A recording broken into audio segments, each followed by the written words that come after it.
शुरू होने जा रहे संसद सत्र में इसी महीने हम तीनों कृषि कानूनों को रिपील करने की संवैधानिक प्रक्रिया को पूरा करते हैं। कैबिनेट की बैठक हुई तो उसमें इन सभी औपचारिकताओं को पूरा करके कैबिनेट ने तीनों बिल वापस लेने का जो औपचारिकता है उसको पूरा किया है।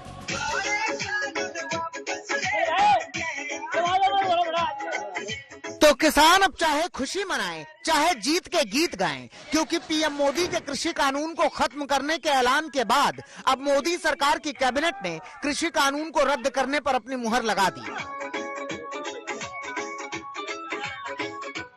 आज जब कैबिनेट की बैठक हुई तो उसमें इन सभी औपचारिकताओं को पूरा करके कैबिनेट ने तीनों बिल वापस लेने का जो औपचारिकता है उसको पूरा किया है।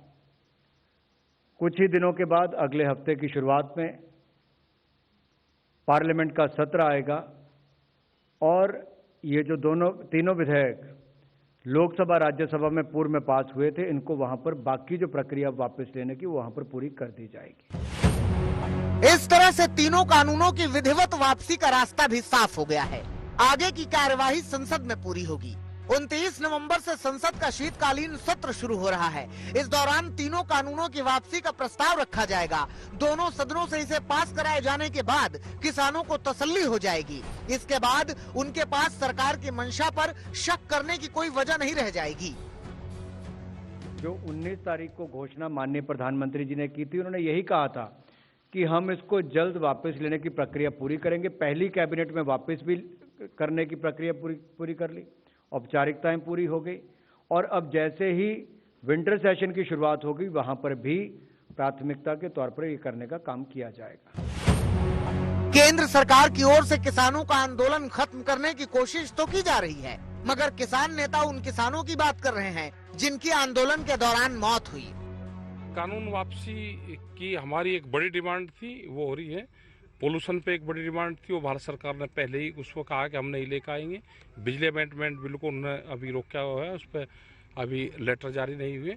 एमएसपी का एक बड़ा सवाल अभी है और जो किसान हमारे शहीद हुए उनका एक बड़ा सवाल है। इन 2-3 चीजों पे बातचीत भारत सरकार कर ले, इसका समाधान निकले।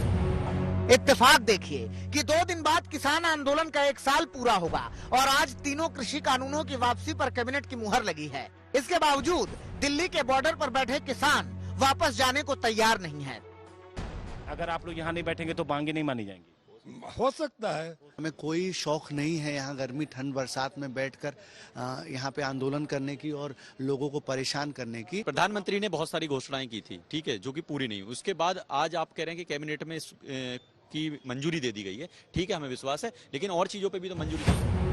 दरअसल किसानों ने प्रधानमंत्री नरेंद्र मोदी के नाम खुली चिट्ठी लिखी है। इस चिट्ठी में 6 बड़ी मांग हैं। किसानों का कहना है कि वो इन मांगों पर अपनी चिट्ठी के जवाब का इंतजार कर रहे हैं।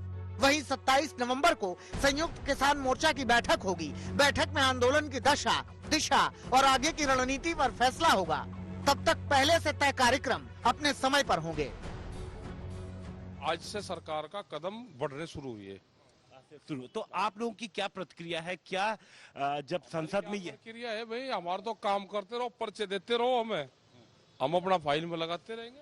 जब कृषि कानून वापस हो जाएंगे तो क्या किसान जो दिल्ली के बॉर्डर पे बैठे हैं वो वापस जाएंगे, जैसा कि अपील है?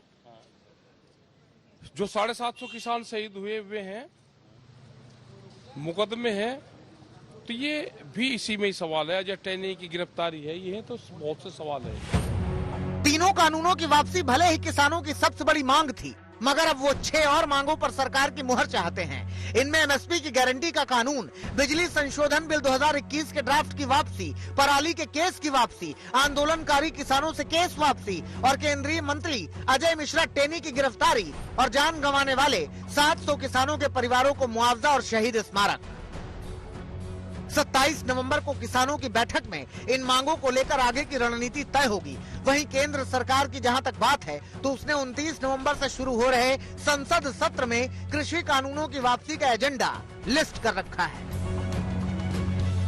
दिल्ली में अशोक सिंघल और हिमांशु मिश्रा के साथ आज तक ब्यूरो।